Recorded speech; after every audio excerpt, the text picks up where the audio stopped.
The ore hauler hollow vein drifted through the drift like a corpse that hadn't been told to stop moving. Its hull was pitted with 3 decades of micrometeorite scars. Its transponder blinked a tired, apologetic signal, and its cargo holds, according to every registry in Coalition space, carried nothing but low-grade tellurium ore and the smell of 40 years of unwashed engine grease. No alien captain gave it a second glance. That was the point. Inside, on a bridge built for a crew of 200 and now crewed by 9, Captain watched a scanner ping bounce off her hull and fade. She was 71 years old, silver-haired, her left hand replaced at the wrist with a prosthetic that still ached on cold mornings, though there were no mornings in deep space, only the ship's clock pretending there were. "Trader vessel, this is Customs Skiff Reach," crackled the comm. "You are flagged for routine salvage inspection. Prepare to be boarded." Didn't flinch. She'd done this 100 times. "Copy, Reach. Hatch 3, dorsal side. We'll have tea on." Her voice was warm, tired, exactly the voice of a woman who'd spent 30 years hauling rock for people who'd exterminated her species and never noticed she was still breathing. 2 decks below, moved fast and silent through corridors he'd walked since before he could talk.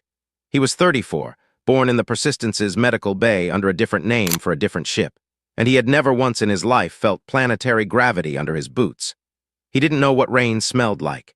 He knew, with total and immediate precision, how to strip a weapons bay down to bare bulkhead in under 6 minutes. He did it in 4. By the time the inspection team, 3 scaled, broad-shouldered contractors with handheld scanners, stepped through the airlock, the hollow vein was, once again, exactly what it claimed to be. An old, sad, harmless ship crewed by an old, sad, harmless woman and her equally harmless family. "Cargo manifest," the lead inspector said, not quite hiding his boredom. "Right this way." Led them past bulkheads that, if you knew where to look and none of them did, were 40 centimeters thicker than any ore hauler needed. Past a reactor housing that could, if woken, push this wreck to velocities that would have made a warship blush. Past a boy of 9, his younger cousin, who had been taught since birth to look bored and slightly hungry whenever strangers came aboard, because that was what a scavenger's child looked like, and looking anything else could get his whole family killed. The inspection took 11 minutes. It always did. "Clean," the lead inspector said, already turning for the airlock. "You people live like rats." "We live," said, and something in her voice made the pause just for a second before he decided it wasn't worth investigating. The skiff undocked.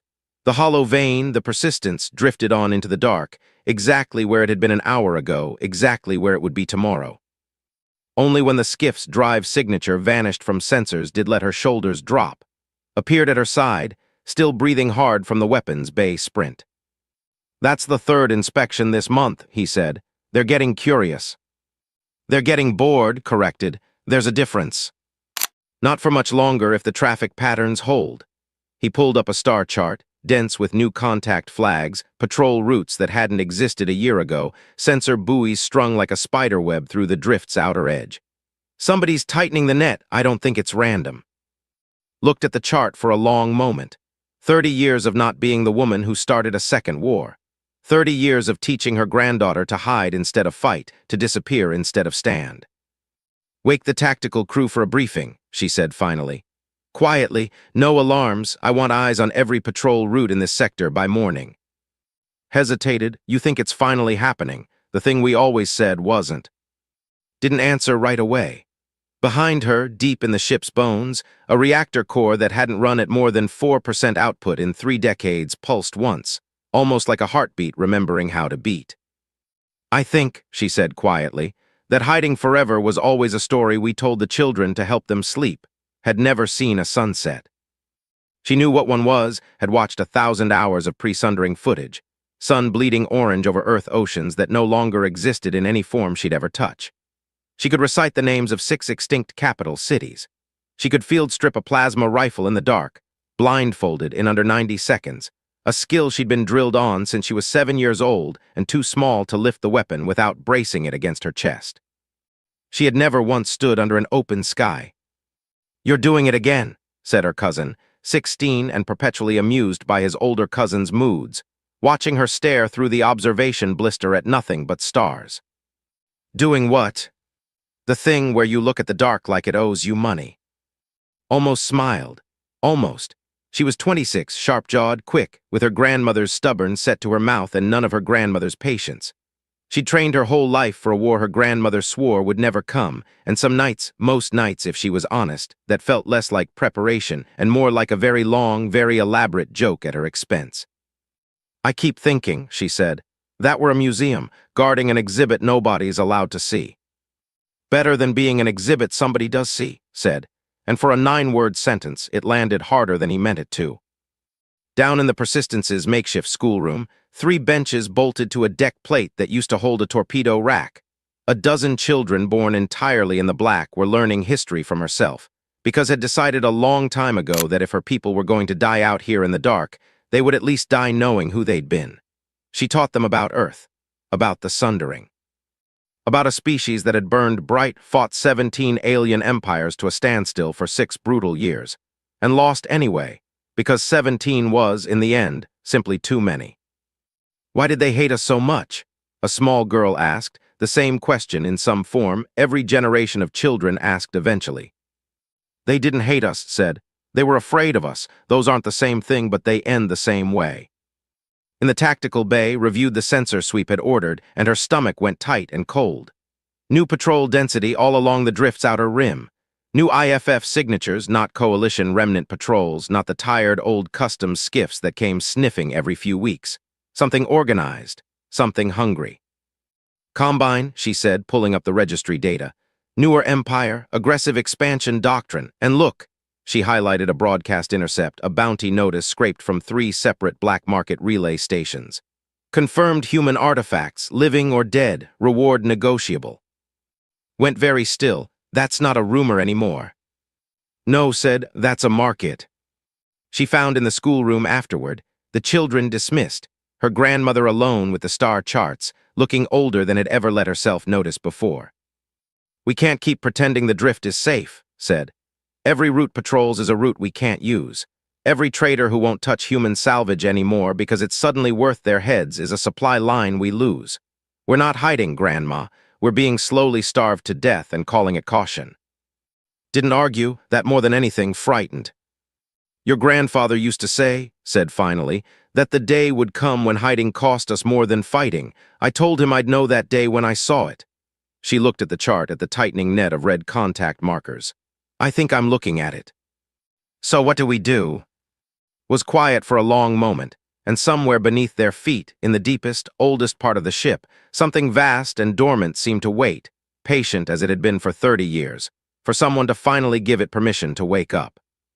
"We keep hiding," said, "just a little longer until we have no other choice."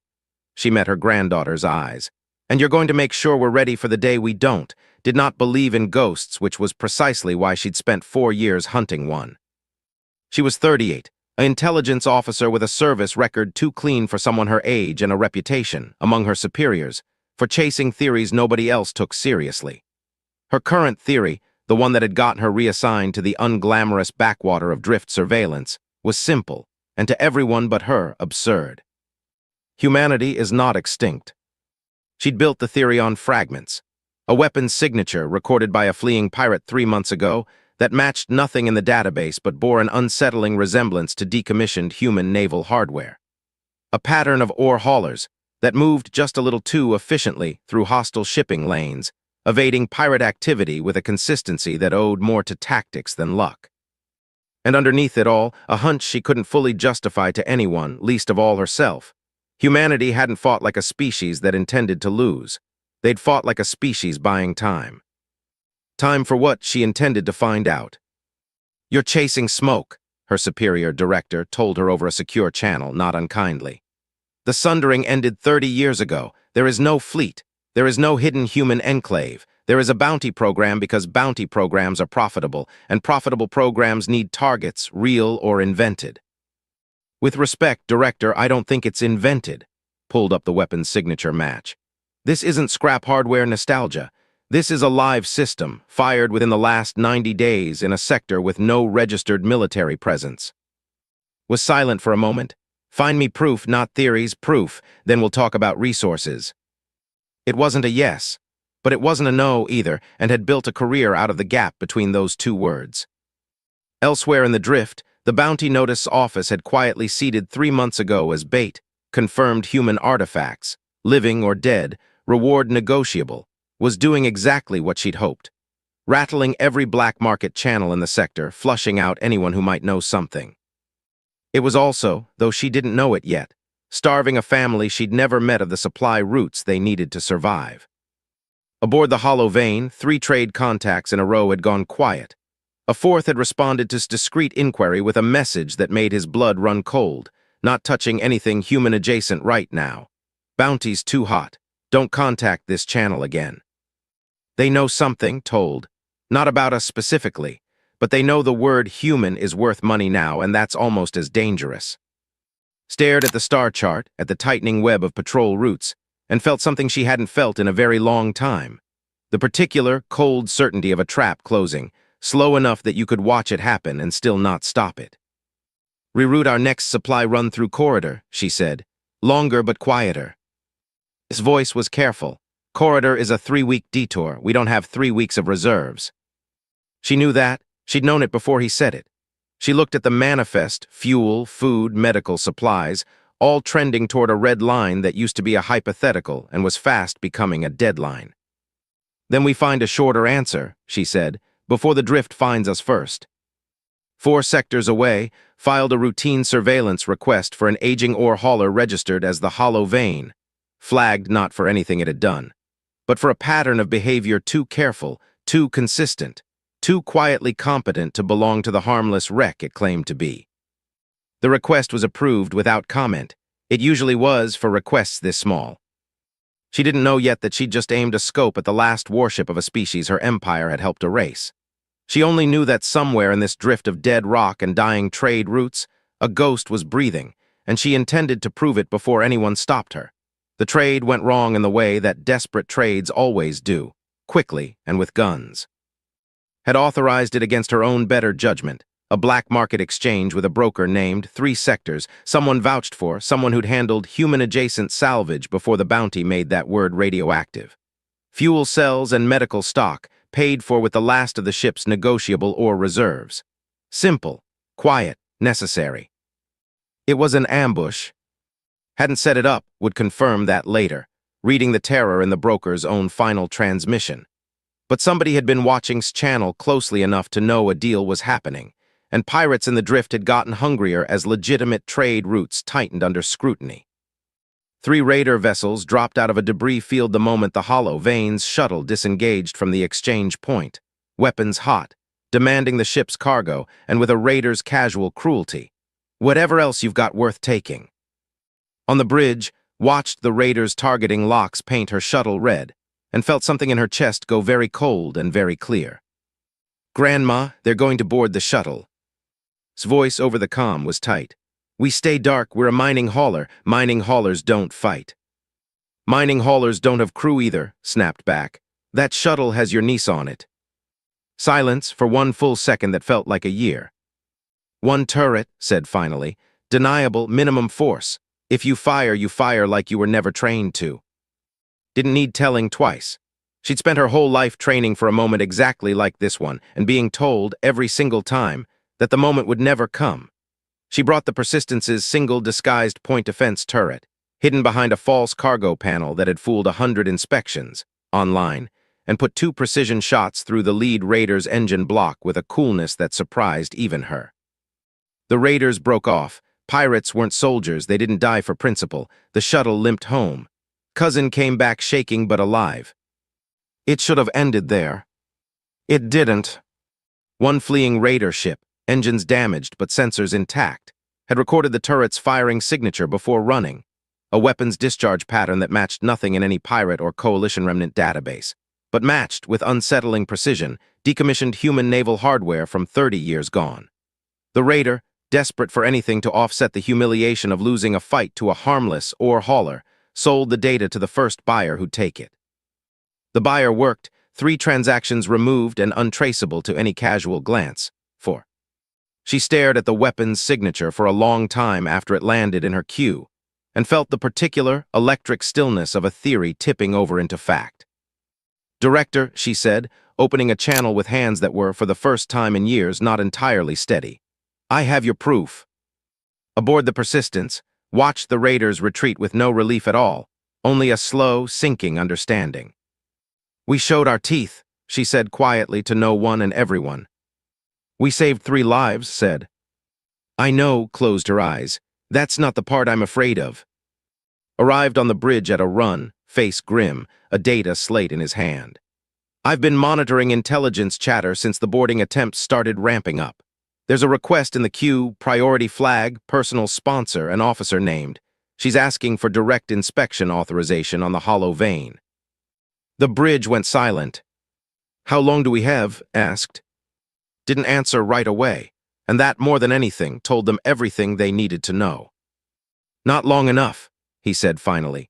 30 years earlier, in the last hours of the Sundering War, Captain had made a choice that would keep his ship alive for 3 decades and haunt every person who survived it for just as long. The battle above the ruins of Earth's outer defense grid had already been lost by the time the Persistence, then still the Persistence, still proud, still whole, found itself surrounded by the shattered wrecks of the last human fleet. 17 alien empires had come to finish what 6 years of war had started. There was no version of that battle where humanity won. There was only a question of how much would be saved from the wreckage. Had made his choice in under 4 minutes. "Kill the reactor to combat threshold," he'd ordered, voice steady in a way that, then his tactical officer, 38 years old and drowning in a grief too large to process, would remember for the rest of her life. "Vent the hull plating charges, play dead, drift with the debris field. If we're a wreck, they won't waste a second shot on us. Sir, if we power down, we can't defend. We're not going to survive by fighting today, we're going to survive by dying convincingly." He'd looked at her with something that wasn't fear, exactly, though it should have been. Someone has to carry what's left. It has to be someone who can lie well enough to keep it alive.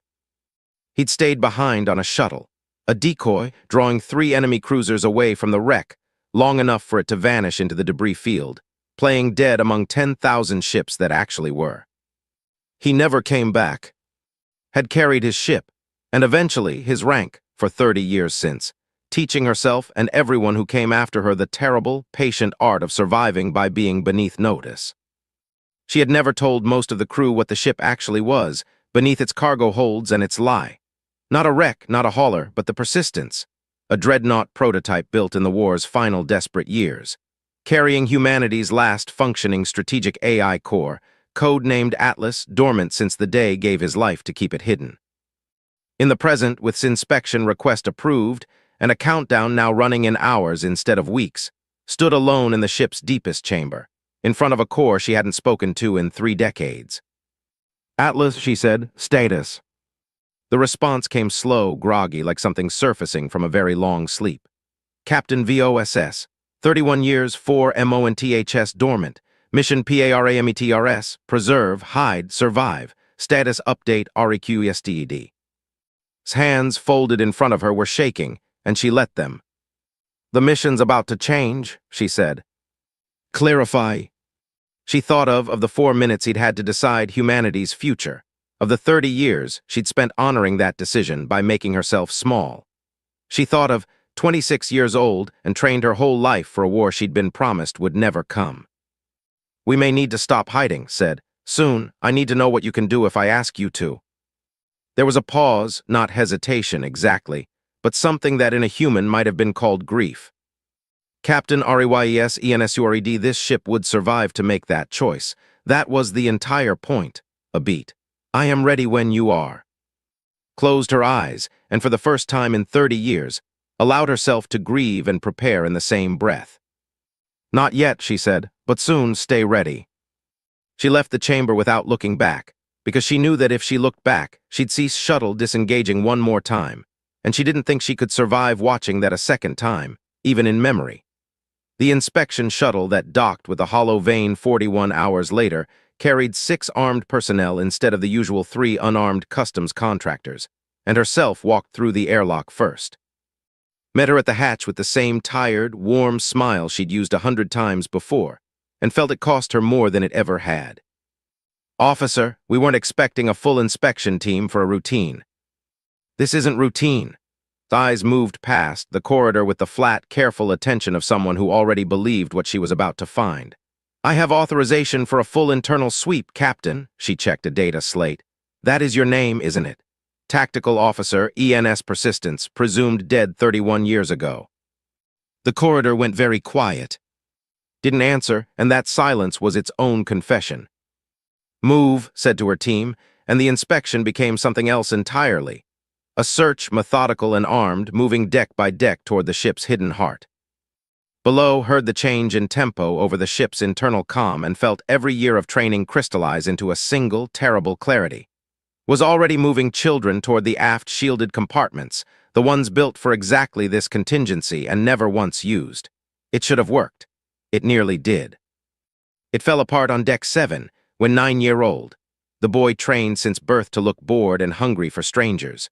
Froze at the sight of an armed soldier rounding a corner too fast, too close, and hit the manual alarm bolted beside him because his body remembered the drill faster than his mind remembered the stakes. The klaxon that had never once sounded in 30 years tore through the ship. What followed was fast, brutal, and entirely unlike anything soldiers had trained for. Moved through the Persistence's corridors with a precision that belonged to close-quarters doctrine no living tactician had ever studied. Human doctrine, built for desperate ships and desperate odds, optimized across generations of a species that had learned to fight when losing was the only option on the table. 2 soldiers went down before they understood they were in a fight at all. A third, cornered by a maintenance shaft, surrendered rather than die for a paycheck. Herself, weapon drawn, found herself facing at the junction outside the ship's core chamber, and hesitated, just long enough, staring at a woman who fought like a ghost story made flesh. "Stand down," said. "You're not dying today, but you are done." Didn't stand down. She fired once wide, more reflex than intent, and disarmed her with a speed that left the officer staring at her own empty hand in something close to awe. His voice cut across the ship's comm before anyone could decide what came next. "Take her alive. All of them alive. That's an order." "She's seen everything," started. "I said alive." His voice cracked just slightly, with 30 years of a promise she'd made to a dead man about what kind of people they'd choose to be, even now, even here. "We are not going to be what they say we were." Bound and disarmed in the corridor, stared up at with an expression that had nothing left of the confident intelligence officer who'd boarded an hour before. "You're real," she said quietly, as if the words themselves were dangerous. "The stories are real." "Yes," said, "and your empire just made a very serious mistake." By the time reached the bridge, the ship's cover, 31 years, 1 dead captain, and a lifetime of careful lies was irrecoverably gone. A strike fleet, alerted by the boarding team's silence, was already inbound, believing they were coming to finish off a crippled relic that had killed some of their own. Stood in the center of the bridge she'd commanded in secret for 3 decades, looked at her granddaughter, and gave the order that generations of the Persistence's children had trained for and been told, every single day, they would never have to hear. "Wake the ship." Transformation took 90 seconds, and every one of them felt like a held breath finally released.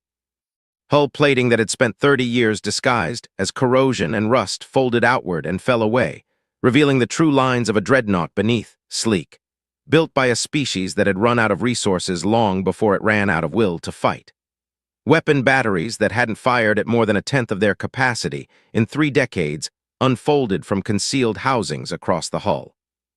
Deep in the ship's core, a reactor that had idled at 4% output for 31 years spun up toward true capacity for the first time since a man named had ordered it silenced. And in the chamber had visited 2 days before, an AI that had waited longer than most humans lived for permission finally received it. "Atlas Online," the ship's voice announced, calm, vast, threaded through every system at once.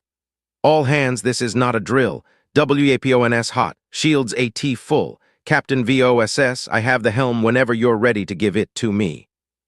"Not yet," said, settling into a command chair her mentor had died to keep empty for exactly this moment.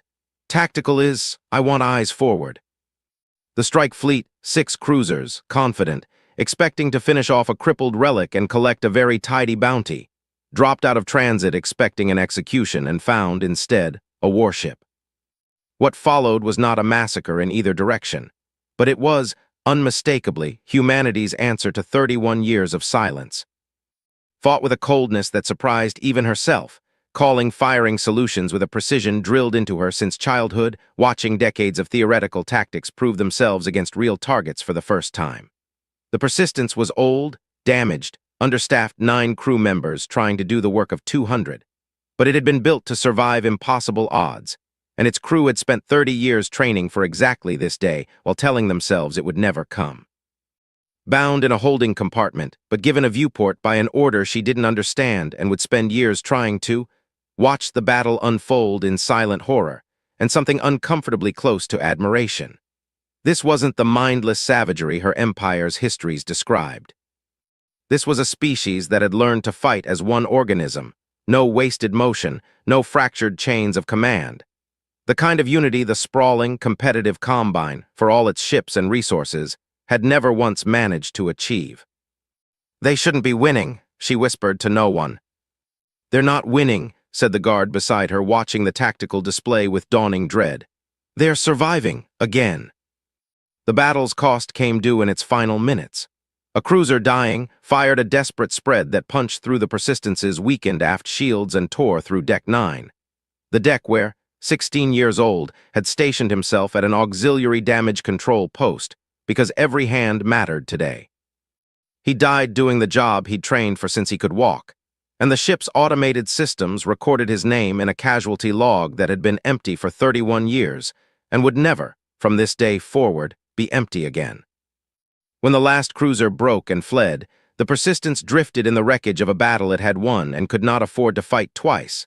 Hull breached in 6 places, reactor running hot, half its remaining crew injured, one of its children gone.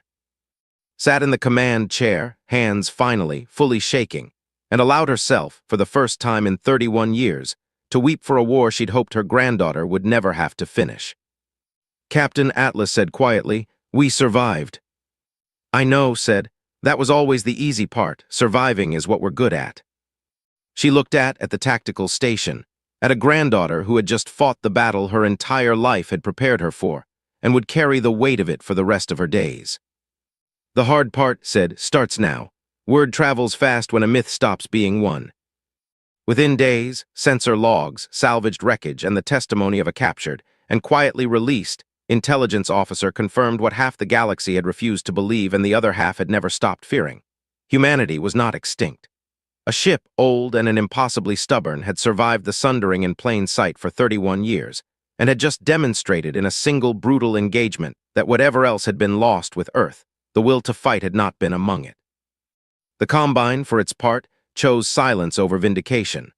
A junior intelligence officer's theory, proven catastrophically correct at the cost of a strike fleet, was not the kind of validation any director wanted attached to their name.